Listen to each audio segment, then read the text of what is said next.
Iran में जंगबंदी के बावजूद अमरीकी और इसराइली जारहियत के खिलाफ एहतजाज का सिलसिला जारी है। तेहरान समेत मुल्क के मुख्तलिफ हिस्सों में शहरी रात भर मुजाहरे कर रहे हैं।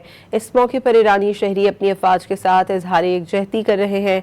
मुजाहिरीन की जानिब से अमरीका और इसराइल के खिलाफ नारेबाजी भी जारी है।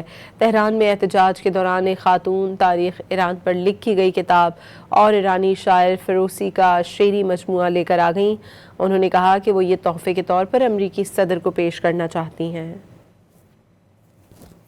طرف خودم و مردم همیشه در صحنه دو تا هدیه برای ترامپ بی سواد دارم، یکی شاهنامه فردوسی و یکی تاریخ ایران.